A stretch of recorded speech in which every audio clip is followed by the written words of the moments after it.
Madam Cordon. Elizabeth Kumanya.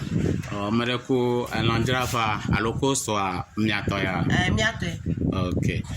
Masebe government le dada electricity kple water jige. Leke wo le dɔ ge ɖe miaƒe Lãdzralawo alo miaƒe nudzadzra alo economy dzi. Fifia ne va ko lã tso habo lɔri fɛ mele easy. Afi na va ƒe rafia. Afi na ƒle light. Afi na kɔ wo nia. O ŋu kple ŋu. Eŋu katã ne la papa de leke na ogi. Iso be dada ge petro dzi. E ga dada ge kaɖigbe dzi de le ko be mi wo. Dukɔ me sesem.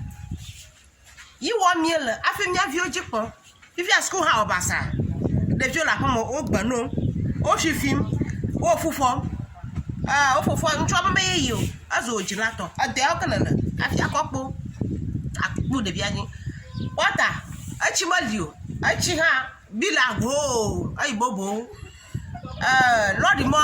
O bobo. Miamu ekashi amano shito. Awo nyɔnu do hin evi le dzo. Ŋutsu agble vi le dzo dzo le ko. Ɖevia so agbano. O te dɔ gafi akpo dzi.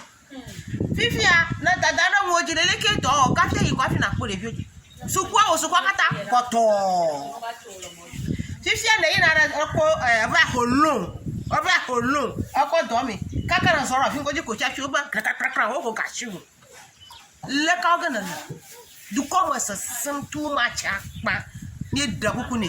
Ayala ni ga tenu. Nya teƒe. Na dada mu dzi le ke mi ga cha ko na kɔ ko store ni ma. Store do yin na haye. Aga ma na show na semeti pla ga pla nyigba tu. De na haye. Store pa ga daga.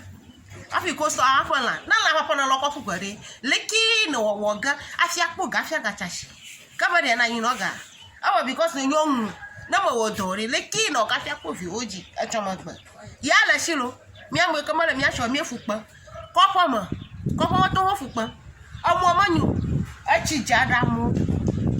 Mi amu ka mo le mi asho chi jada mi do mi apo mo onyu. Because omo manyu. Nke na fi. Dukɔ mo sesan akpa. Ta ha ya la mi da kuku. Ni ga tan mi ga ba na dare nka kaɖigbe dzi, o dare petro dzi.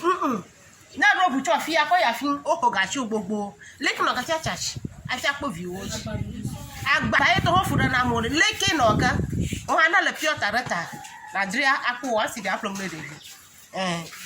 Ta ka ya la never. Ito ka kala na jawa papa na cha kopo ji wo mo. Na ndudu na fa kana dukɔ mia. Mi etemi. Mi awo shi efi so bora mi ashi.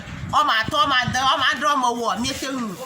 Amaru, inshallah sa ma do mo. Na ikoji titi na ile lek mafia kata poto. Hospital kata bofam.